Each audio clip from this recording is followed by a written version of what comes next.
السلام عليكم ورحمة الله وبركاته. أعوذ بالله من الشيطان الرجيم.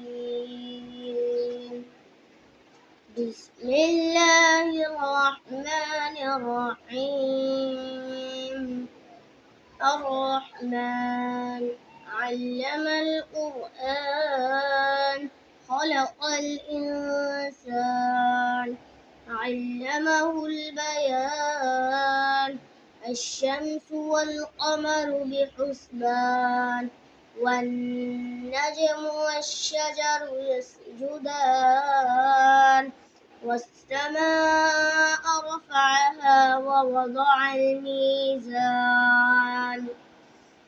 ألا تطغوا في الميزان وأقيموا الوزن بالقسط ولا تخسروا الميزان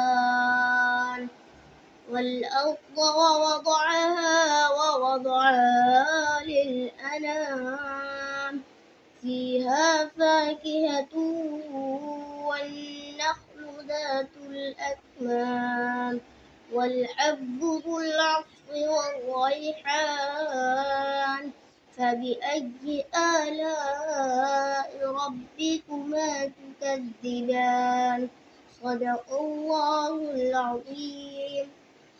আসসালামু আলাইকুম রহমতুল্লাহি ওয়া বারাকাতুহু। আপনাদের যদি আমার ভিডিও ভালো লাগে আপনারা লাইক করে দিবেন। আসসালামু আলাইকুম ওয়া রাহমাতুল্লাহি ওয়া বারাকাতুহু। খোদা হাফেজ।